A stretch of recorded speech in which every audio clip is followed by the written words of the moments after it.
Welcome friends. CTET 2022-23 की तैयारी करने वाले अभ्यर्थियों, परीक्षार्थियों, छात्र छात्राओं, आप सबों का बहुत बहुत स्वागत है हमारे इस YouTube चैनल @एजुकेशनल प्लेटफॉर्म में। CTET तैयारी के लिए आपके जो भी सहायक सामग्री होंगी जिससे कि आप अपना CTET की तैयारी को क्रैक कर सकें, एक अच्छे शिक्षक बनने के लिए आगे बढ़ सके, उससे रिगार्डिंग हम आपके लिए अच्छे से अच्छे नोट्स, अच्छे से अच्छे टॉपिक्स को लेकर के आपकी सहायक के रूप में यहाँ उपस्थित होते हैं। इसी की प्रमुख कड़ी है आज NEP 2020, जिसके बारे में आपके सामने उपस्थित हुए। जैसा कि हम अभी आपसे कह रहे थे कि NEP 2020 के पर आज हमारा डिस्कशन स्टार्ट हो रहा है। यही बहुत महत्वपूर्ण टॉपिक है आज के CTET स्टूडेंट्स के लिए। तो NEP का फुल फॉर्म हो गया नेशनल एजुकेशनल पॉलिसी। इसके बारे में हम आगे बढ़ते हैं कि यह कैसे हमारे बीच में कार्य कर रहा है, कैसे हम इसका सरकार की नीतियों के तहत हम इसके तहत कार्य करते हैं, कार्य करेंगे। तो NEP का निर्माण की प्रक्रिया एवं परिचय, इस पर हम ध्यान देते हैं।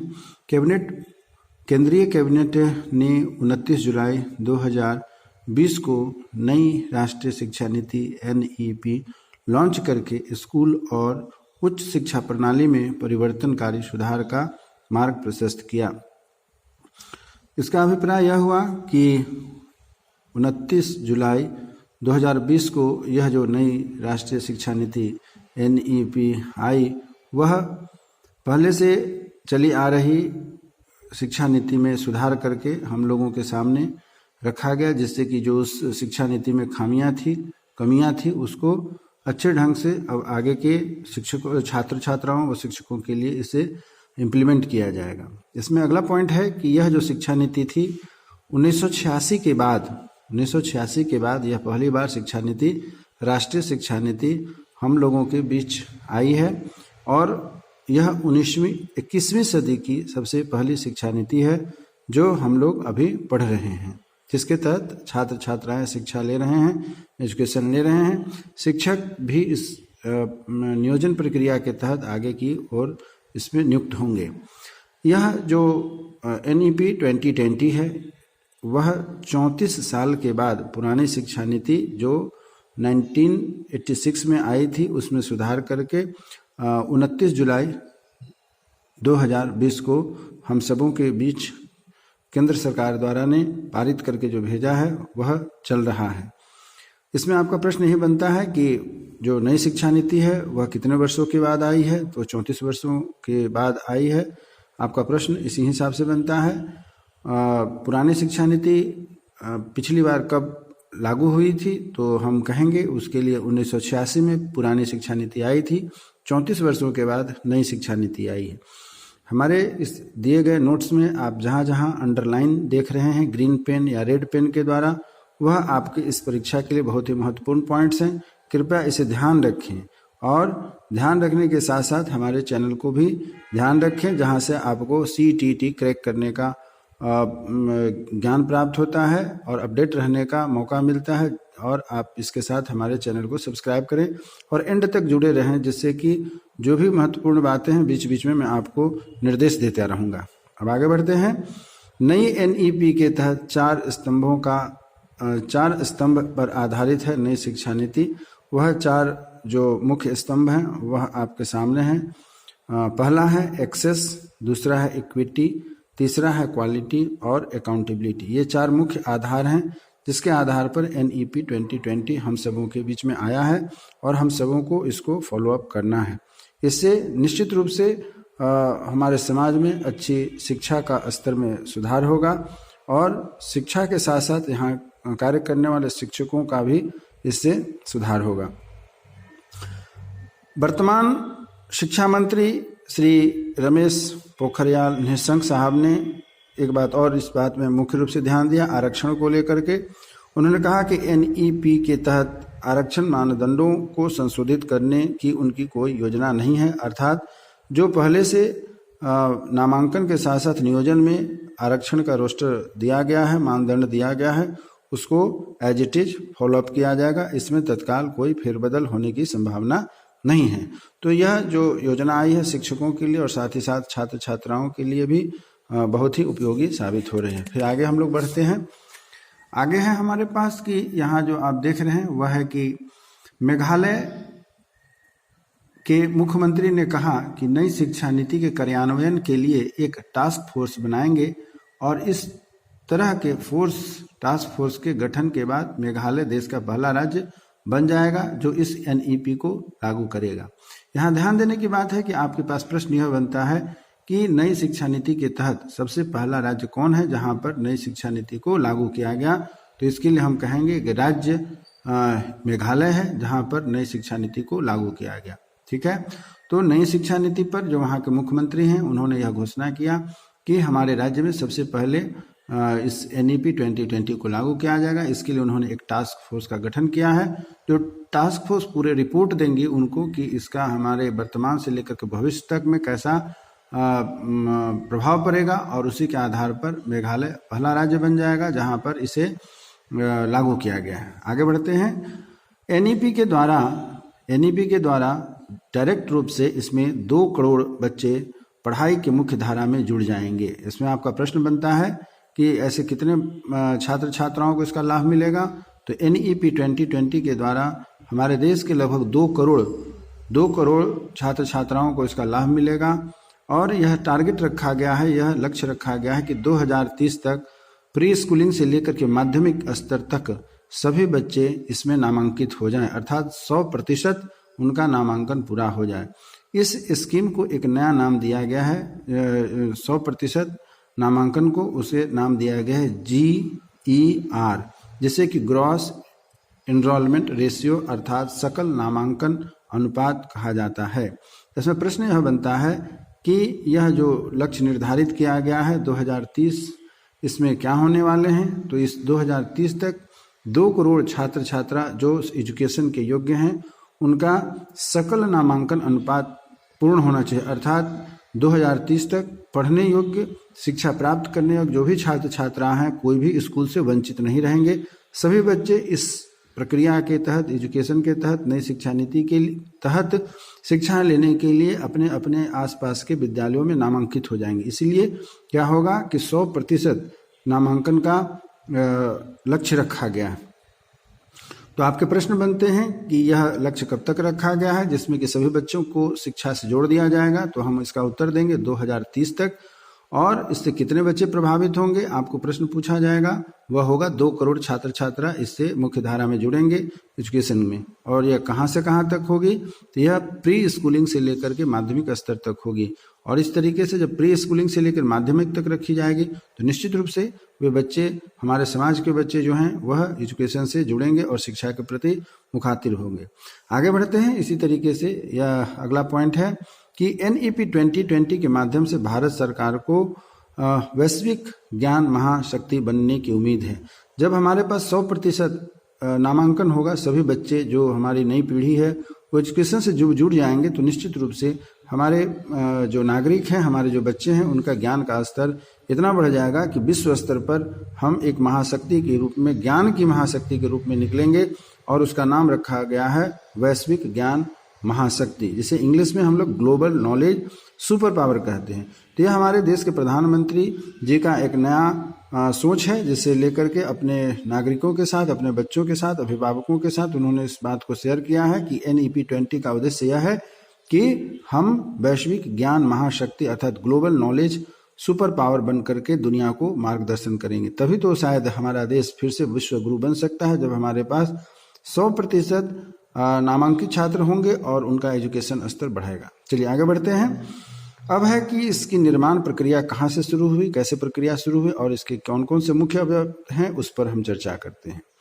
तो एनईपी के निर्माण के लिए जून 2017 में इसरो के पूर्व चीफ जो थे डॉक्टर के कस्तूरी रंगन की अध्यक्षता में एक समिति गठित की गई थी। एनईपी का शुरुआत कहाँ से होता है उस पर हम लोग चर्चा कर रहे हैं, जो 1986 के बाद हमारे सामने आज उपस्थित है। तो एनईपी के निर्माण में जून 2017 में इसरो के पूर्व चीफ डॉक्टर के कस्तूरी रंगन की अध्यक्षता में एक समिति की गठन की गई थी और इस समिति ने मई 2019 में एनईपी का एक मसौदा तैयार करके केंद्र सरकार के पास रखा, जिसे कि कैबिनेट की मंजूरी मिली और यह चल करके आपको जो 29 जुलाई 2020 को पूर्णतया हमारे बीच आ गया। चलिए आगे बढ़ते हैं। कुछ नए संशोधन हुए हैं इस एनईपी में। तो कैबिनेट के द्वारा जो पहले कैबिनेट भारत सरकार की जो थी उसमें एक विभाग होता था MHRD, इसका फुल फॉर्म आपसे परीक्षा में पूछा जाता है ministry of human resource development. यह नई शिक्षा नीति आने से पहले इस नाम से जानी जाती थी। MHRD को हम फुल फॉर्म में ministry of human resource development कहते हैं, जिस विभाग का नाम नई शिक्षा नीति आने के बाद बदल दिया गया। वह विभाग अब हो गया है एजुकेशन मिनिस्ट्री या मिनिस्ट्री ऑफ एजुकेशन, जिसे अभी वर्तमान में हम लोग एजुकेशन मिनिस्ट्री या मिनिस्ट्री ऑफ एजुकेशन के नाम से जानते हैं। यह भी आपके प्रश्न बनते हैं कि MHRD का नया नाम क्या है, या MHRD का फुल फॉर्म क्या है, या फिर मिनिस्ट्री ऑफ एजुकेशन को पहले किस नाम से जाना जाता था। इस बात को आप अपने CTET की तैयारी के लिए मुख्य बिंदुओं में ध्यान रखेंगे। इसी प्रकार आगे बढ़ते हैं कि वर्ष 2030 तक अध्ययन के लिए न्यूनतम डिग्री योग्यता 4 वर्षीय एकीकृत B.Ed डिग्री का होना अनिवार्य किया जाएगा। कहने से तात्पर्य यह है कि इंटरमीडिएट की इक्विवेलेंट परीक्षा पास करने के बाद ही यदि शिक्षक आप बनना चाहते हैं, B.Ed करना चाहते हैं, तो उसके लिए क्या है कि आपको न्यूनतम इंटरमीडिएट पास करने के बाद 4 वर्षीय इंटीग्रेटेड कोर्स में आप जुड़ जाएंगे। अर्थात 4 वर्षीय इंटीग्रेटेड कोर्स का अर्थ हुआ कि BSc B.Ed, BA B.Ed या BCom B.Ed होगा, जो 3 साल में आप ग्रेजुएशन करेंगे और चौथे साल का जो होगा B.Ed की पढ़ाई होगी, और इस तरीके से आप 4 वर्षीय एकीकृत इंटीग्रेटेड B.Ed के स्टूडेंट होंगे। तो अब आगे आने वाले 2030 तक या 2030 के आगे जो B.Ed की संकल्पना की गई है वह यह है कि आगे की जो B.Ed की प्रक्रिया होगी वह होगी इंटीग्रेटेड B.Ed। इसीलिए कहा गया है न्यूनतम डिग्री योग्यता 4 वर्षीय एकीकृत B.Ed की अनिवार्यता कर दी जाएगी। फिर आगे बढ़ते हैं। इसके आगे कि सरकार की क्या नीति है उस पर हम लोग चर्चा करते हैं। आगे बढ़ते हैं कि सरकार ने और कुछ नियम डाले हैं इसके लिए। अब है कि 4 वर्षीय, जैसा कि मैंने अभी आपको बताया, 4 वर्षीय इंटीग्रेटेड B.Ed, 2 वर्षीय B.Ed और 1 वर्षीय B.Ed। B.Ed का 3 प्रारूप अभी के वर्तमान समय में सरकार चला रही है। पहला है 4 वर्षीय इंटीग्रेटेड, अभी मैंने आपको बताया। तो 4 वर्षीय इंटीग्रेटेड B.Ed वे करेंगे जो इंटरमीडिएट पास करके और शिक्षक बनना चाहते हैं, B.Ed करना चाहते हैं। तो आप 3 साल में ग्रेजुएशन करेंगे और 1 साल आखिरी का B.Ed होगा, अर्थात 4 वर्षीय B.Ed कोर्सेज को माना जाता है। 2 वर्षीय B.Ed से अभिप्राय यहाँ यह है कि आप ग्रेजुएशन करने के बाद 3 साल आप ग्रेजुएशन करेंगे और 2 साल B.Ed करेंगे। तो इस तरीके से आपकी जो यहाँ पर B.Ed करने की अवधि होती है वह ग्रेजुएशन के बाद टोटल मिला करके 5 वर्ष की हो जाती है। अर्थात जो वहाँ पर आप 4 वर्ष में कर रहे थे, यहाँ पर आकर के आपकी 5 वर्ष हो जाते हैं और ग्रेजुएशन के बाद 2 वर्ष आपको B.Ed करना पड़ेगा। वहीं तीसरा जो ऑप्शन सरकार ने दिया है B.Ed करने वालों के लिए वह है कि अगर आप PG की पढ़ाई किए हुए हैं, मास्टर डिग्री किए हुए हैं और आप चाहते हैं B.Ed करने के लिए, तो आपके लिए 1 वर्ष का B.Ed होगा। अर्थात आप 3 वर्ष में डॉक्टर बनेंगे, 2 साल PG की डिग्री और 1 साल आपका हो जाता है B.Ed। इस तरीके से आप B.Ed 3 कैटेगरी में बांट करके सरकार गवर्नमेंट या शिक्षा पद्धति है जिसके द्वारा आप B.Ed कर सकते हैं। चलिए फिर से आगे बढ़ते हैं। आज की जो नई शिक्षा नीति के तहत जो शिक्षकों की या यूँ कहें कि छात्रों को पढ़ाने के लिए जो व्यवस्था की गई है उसमें एक नया पैटर्न यह आया है कि ECCE, अर्थात इसका फुल फॉर्म होता है early childhood care and education. आए दिन आज आप जो देख रहे हैं आपके अगल बगल में आसपास में जहाँ भी NTTE का कोर्स चलता है, NTTE कोर्स इसी आपकी जो व्यवस्था है नई शिक्षा नीति NEP 2020 उसी के तहत यह NTTET अर्थात नर्सरी टीचर ट्रेनिंग कराई जाती है, जिससे कि आप आंगनवाड़ी जैसे प्राथमिक स्तर, प्री प्राथमिक स्तर के विद्यालयों में आपका नियुक्ति हो सके और आप आगे इस चीज़ को कंटिन्यू कर सकें। इसीलिए नई शिक्षा नीति के तहत सरकार ने इसको बढ़ावा दिया है और इसके तहत जो प्रशिक्षण होती है ECCE कहते हैं, इसका फुल फॉर्म होता है early childhood care and education. चलिए आगे बढ़ते हैं। TET up to secondary level. पहले TET की जो परीक्षा होती थी, जिससे टीचर एलिजिबिलिटी टेस्ट कहते हैं, शिक्षक पात्रता परीक्षा, इसके लिए प्राइमरी लेवल ही रखा गया था, परंतु इस नई शिक्षा नीति के तहत इसे बढ़ा करके माध्यमिक स्तर अर्थात कि सेकेंडरी लेवल तक के लिए कर दिया गया है। फिर आगे बढ़ते हैं। एक नई स्कीम भी आई है सरकार के नई शिक्षा नीति के तहत, वह है SSRA। SSRA का फुल फॉर्म होता है state school regulatory authority. Authority अर्थात यह एक ऐसा विभाग सरकार ने बनाया है जिसके तहत इस विभाग को देखने के लिए शिक्षा विभाग से जुड़े लोग ही रहेंगे। इसमें शिक्षा विभाग के अतिरिक्त किसी अन्य विभाग से आने वाले लोग नहीं रहेंगे। तो आपसे परीक्षा बनती है कि सवाल बनता है, प्रश्न बनता है कि SSR का फुल फॉर्म क्या है और इससे जुड़े हुए कौन से लोग होंगे। तो आप इसका जवाब देंगे SSR का मतलब होता है स्टेट स्कूल रेगुलेटरी अथॉरिटी, अर्थात सभी जिला को मिला करके यह जो एक हाई पावर होगी, जो कि वहाँ के स्टेट के हेडक्वार्टर में जिला राजधानी में बैठेगी, जो सभी जिला स्तरीय जो विद्यालय हैं उन सबों का रिपोर्टिंग लेगी और उसके अनुसार आपको रिपोर्टिंग की जाएगी। चलिए आगे बढ़ते हैं। शिक्षकों को गैर शैक्षिक कार्यों से हटाया जाएगा, सिर्फ चुनाव की ड्यूटी में लगाई जाएगी। यह बहुत अच्छी इंफॉर्मेशन है शिक्षकों के लिए जो पहले से कार्यरत हैं और जो आगे नियोजित होंगे। पहले जो होती थी गवर्नमेंट शिक्षक होते थे, 3 विभाग में मुख्य रूप से उनको दिया जाता था शिक्षण कार्य के अतिरिक्त। स्कूल में कार्य करने के साथ साथ उन्हें 3 कार्य और देश स्तर पर, राज्य स्तर पर उनको करना होता था। एक तो होता है फर्स्ट में चुनाव की ड्यूटी, दूसरा होता था जनगणना की ड्यूटी और तीसरी होती थी आपदा प्रबंधन की ड्यूटी। लेकिन अब इन्हें आपदा प्रबंधन तथा जनगणना की ड्यूटी से मुक्त करा करके सिर्फ चुनाव की ड्यूटी के लिए लगाई जाएगी। तो यह जो कार्यरत शिक्षक हैं उनके लिए खुशखबरी है कि गैर शैक्षणिक कार्यों में आपको अब नहीं लगाया जाएगा। एक जो मात्र अभी तक सरकार के NEP 2020 के तहत नियम आई है, उसके तहत आप केवल चुनाव ड्यूटी में लगाए जाएंगे।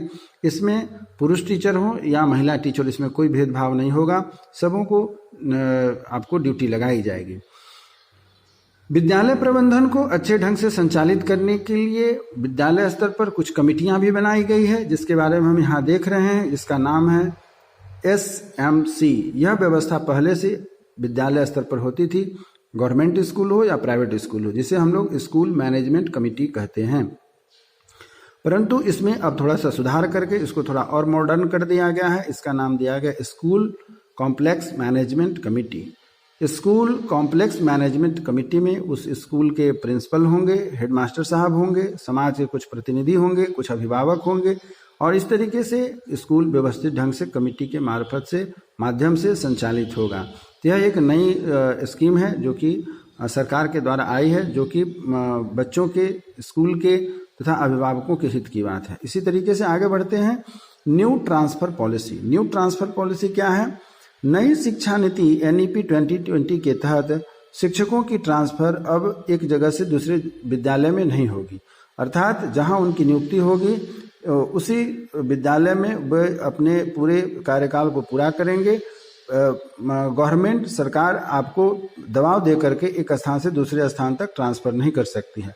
यदि आपका ट्रांसफ़र होगा तो उसके लिए या तो आपको प्रमोशन किया जाएगा या फिर आप अपनी स्वेच्छा से स्कूल को चेंज करना चाहते हैं तो जो उसकी ट्रांसफ़र के नियम है उसके तहत रेगुलेशन है, उसके तहत आप ट्रांसफ़र ले सकते हैं।